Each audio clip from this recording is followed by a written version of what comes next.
সুপ্রিয় দর্শক, আসসালামু আলাইকুম। আপনাদের সবাইকে স্বাগত জানাচ্ছি এখনকার আলোচনায়। আপনাদের সঙ্গে আছি আমি সিরাজুল ইসলাম। দর্শক, একটা ভালো খবর দিয়ে শুরু করি আজকের আলোচনাটা। সেটা হচ্ছে ইরান বিরাট একটা বড় গ্যাস ক্ষেত্র আবিষ্কার করেছে নতুন করে। অর্থাৎ নতুন করে ইরান গ্যাসের একটি খনি পেয়েছে। সেই খনিতে বিপুল পরিমাণে গ্যাস আছে যা উত্তোলন করা যাবে। এদিকে আমেরিকা তো ইরানের উপরে ব্যাপক নিষেধাজ্ঞা দিতে যাচ্ছে, সোমবার এই ঘোষণা দেবে।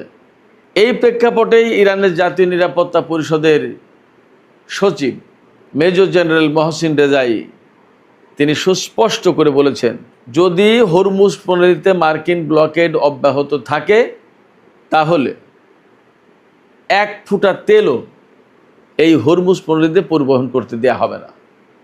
তারপরে একদম টোটালি কলাপস করে দেবে। আমেরিকা যেমন ইরানের বিরুদ্ধে প্রচণ্ড নিষেধাজ্ঞা দেবে, তেমনি ইরানও হরমুজ প্রণালীতে এক ফোঁটা তেল যেতে দেবে না। তাহলে কি হবে? পৃথিবীটা অচল হয়ে যাবে, ভীষণভাবে ক্ষতিগ্রস্ত হবে। এদিকে ইরান হরমুজ প্রণালী দিয়ে যে পথ দেখিয়েছে, এই পথে জাহাজ চলাচল করতে হবে, ইরানের সেই দেখানো পথে চীনের জাহাজগুলো চলাচল করছে। এটা কিন্তু ভেরি বিগ মেসেজ। ইরান এবং আমেরিকার মধ্যে যখন প্রচণ্ড রকমের উত্তেজনা, বিশেষ করে নিষেধাজ্ঞা, নতুন নিষেধাজ্ঞার ব্যাপার নিয়ে, তখন ইরানের পররাষ্ট্রমন্ত্রী আব্বাস আরাকচি বলেছেন, ইরানের সাথে আলোচনায় বসা ছাড়া আমেরিকার সামনে কোনো দ্বিতীয় বিকল্প, কোনো পথ খোলা নেই। তাহলে কি দাঁড়াচ্ছে? ইরান এবং আমেরিকার মধ্যে কি আবার নতুন করে আলোচনা শুরু হবে? কি মনে হয় সুপ্রিয় দর্শক? এই বিষয়গুলো নিয়ে আজকের ভিডিওতে আমি বিস্তারিত কথা বলার চেষ্টা করব। আশা করি আপনারা সবাই শেষ পর্যন্ত সঙ্গে থাকবেন। আর ভিডিও ভালো লাগলে লাইক, কমেন্ট, শেয়ার করবেন এবং চ্যানেলটি সাবস্ক্রাইব করে সাথেই থাকবেন। দর্শক, চলুন আমরা বিস্তারিত আলোচনা করি। সর্বপ্রথম একটা ভালো খবর দিয়েই শুরু করি বলেছিলাম, এবার সেটা বিস্তারিত বলি। ইরানের দক্ষিণাঞ্চলে ফার্স প্রদেশ নামে একটা প্রদেশ আছে। এই প্রদেশে একটা বিরাট বিশাল গ্যাসের খনি পাওয়া গেছে। ফার্স প্রদেশেই সম্ভবত সিরাজ শহর অবস্থিত, কবি হাফিজ সিরাজের যে শহর। তো এই ফার্স প্রদেশে একটা বিরাট বিশাল গ্যাসের খনি পাওয়া গেছে। এই গ্যাসের খনিতে টোটাল গ্যাস মজুদ আছে প্রাথমিক এখন পর্যন্ত যে হিসাব, তাতে 7.5 ট্রিলিয়ন কিউবিক ফিট। এর ভেতরে উত্তোলনযোগ্য গ্যাসের পরিমাণ প্রায় 6 ট্রিলিয়ন কিউবিক ফিট। আমি বলি এটা কিন্তু এখনও শেষ কথা না, এটা প্রাথমিক, আরও বাড়তে পারে। কারণ কাতার এই যে নর্দার্ন গ্যাস ফিল্ড থেকে, কাতারের যে নর্দার্ন গ্যাস ফিল্ড থেকে গ্যাস উত্তোলন করে, এটা 1971 সালে আবিষ্কৃত হয়েছিল। যখন আবিষ্কার হয় তখন বলা হয়েছিল যে 300 ট্রিলিয়ন কিউবিক ফিট গ্যাস এখানে আছে। পরবর্তীতে সেটা বাড়তে বাড়তে বাড়তে বাড়তে 900 ট্রিলিয়নের বেশি গ্যাস মজুদের খবর পাওয়া গেছে। তো সেক্ষেত্রে ইরানের এই যে গ্যাস মজুদের যে খনির যে খবর পাওয়া গেল, এখানে হয়তো ভবিষ্যতে বা পরে বাড়তেও পারে, দেখা যাক। আমি জানার চেষ্টা করলাম যে এই যে পরিমাণে গ্যাস এই একটা গ্যাস ফিল্ডে মজুদ আছে, এই গ্যাস ফিল্ডে মজুদ এই গ্যাসের দাম কত এবং এটা আসলে কি সাইজের গ্যাস ফিল্ড। তথ্য ঘেটে যা পেলাম সেটা হচ্ছে মাঝারি, একদম ছোট নয়, মাঝারি সাইজের একটা গ্যাসের ফিল্ড, বেশ ভালোই, একদম কম না, ভালোই। বর্তমান যে বাজার মূল্য, বিশেষ করে ইউরোপের যে বাজার মূল্য, তাতে প্রায় এই খনিতে যে গ্যাস আছে তাতে প্রায় $100 বিলিয়ন গ্যাস আছে। তবে ইরান যেহেতু বেশ কম দামে গ্যাস এবং তেল বিক্রি করে থাকে, সেই কারণে এটা 16-17 থেকে 20-25 বিলিয়ন ডলারের গ্যাস বিক্রি হতে পারে এই খনি থেকে। তো এটা এইরকম একটা যুদ্ধ পরিস্থিতির ভেতরে নিশ্চয়ই ইরানের জন্য একটা ভালো খবর। এদিকে ইরানের পক্ষ থেকে আর একটা ঘটনা হয়েছে। ব্রিটেনের একটি বিদ্যুৎ উৎপাদন কেন্দ্র হ্যাক করেছে ইরানি হ্যাকাররা। বলা হচ্ছে ইরানি হ্যাকাররা হ্যাক করেছে এবং টানা 4র্থ দিনের মতো এই প্ল্যান্ট থেকে বিদ্যুৎ উৎপাদন বন্ধ রয়েছে।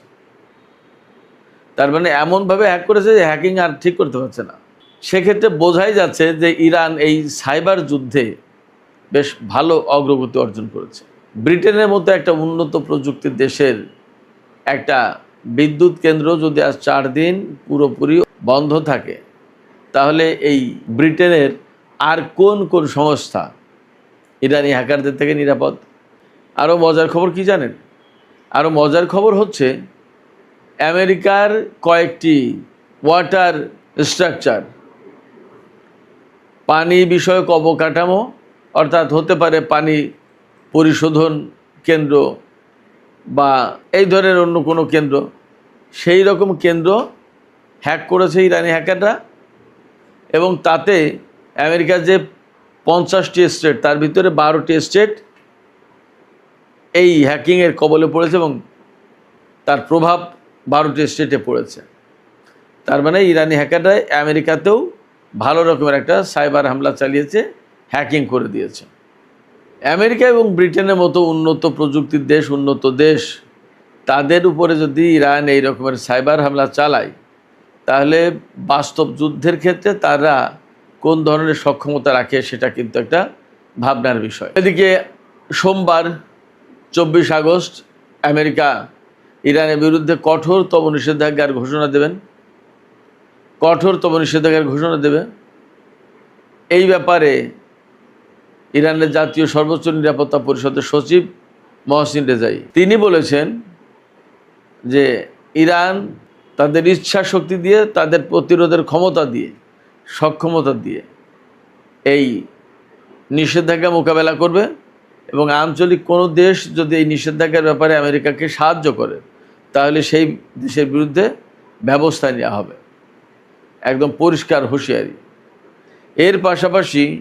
এর পাশাপাশি তিনি বলেছেন, হরমুজ প্রণালীতে যদি মার্কিন ব্লকেড অব্যাহত থাকে, তাহলে ইরান হরমুজ প্রণালী দিয়ে 1 ফোঁটা তেল পরিবহনের সুযোগ দেবে না।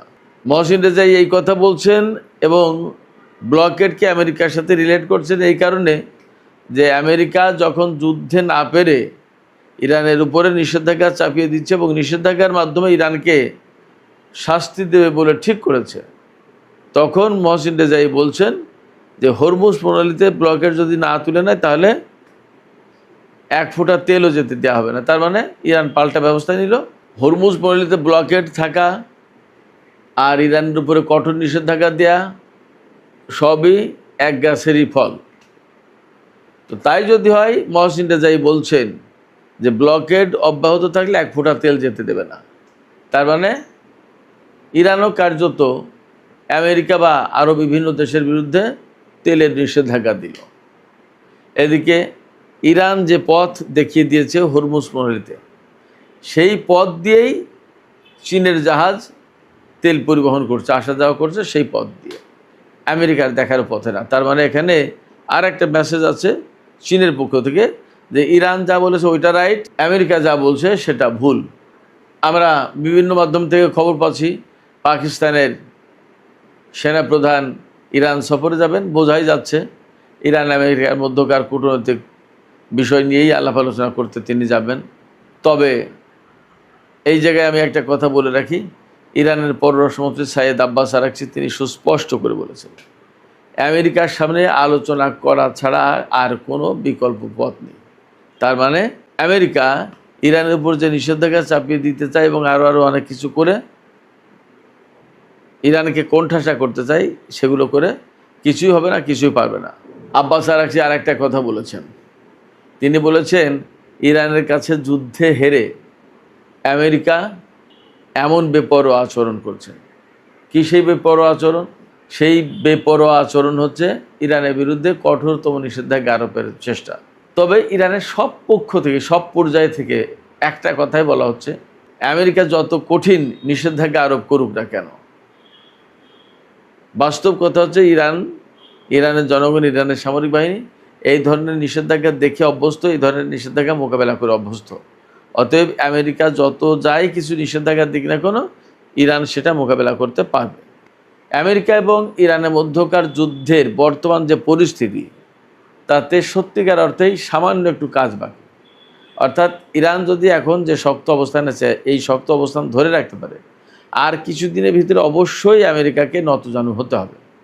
তাদেরকে তেল নেওয়ার প্রয়োজন আছে, তাদের সারা বিশ্বের কাছে জবাবদিহি করার প্রয়োজন আছে। আজ নয় কাল, কাল নয় পরশু করতেই হবে জবাবদিহি। চেপে ধরবেই ডোনাল্ড ট্রাম্পকে, তখন কি করবে? অতএব তেলের বাজারে হাহাকার তো পড়েছে, তেলের দাম বেড়েই চলেছে, কিন্তু যদি সত্যিকার অর্থে বিশ্ব অর্থনীতি ম্যানেজ করে নিতে হয় তাহলে তেলের দাম কমাতে হবে, তেলের সাপ্লাই বাড়াতে হবে। এই তেলের দাম কমাতে হবে এবং তেলের সাপ্লাই বাড়াতে হবে, এই দুটো কাজ করতে গেলে অবশ্যই ইরানের সাথে একটা আপোষ সফায় আসতে হবে। আর আপোষ সফায় আসতে হলে ইরানের সুবিধা দেখতেই হবে। তো সেই কাজের জন্য আমি মনে করি যে ইরান যদি আর কিছুদিন তার এই শক্ত অবস্থান ধরে রাখতে পারে তাহলে এই সফলতা একেবারে অসম্ভব কিছু না। সুপ্রিয় দর্শক, আজকের আলোচনা এখানে শেষ করতে চাই। আলোচনা শেষের আগে আমি আপনাদের কাছে জানতে চাই মতামত, যে আমেরিকা ব্লকেড দিয়ে রেখেছে এবং নিষেধাজ্ঞা ইরানের উপর আরোপ করবে।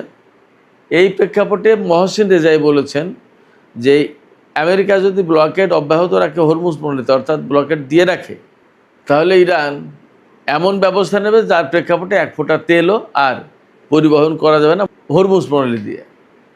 প্রশ্ন হচ্ছে, বা আপনাদের কাছে মতামত যেটা জানতে চাইছি সেটা হচ্ছে যে মহসিন রেজাইর এই বক্তব্য ইরান বাস্তবায়ন করতে পারবে কিনা, অর্থাৎ হরমুজ প্রণালীতে এক ফোঁটা তেল পরিবহন হবে না ইরান যদি অনুমতি না দেয়। এইরকম একটা প্রেক্ষাপট কি তেহরান সৃষ্টি করতে পারবে, ধরে রাখতে পারবে?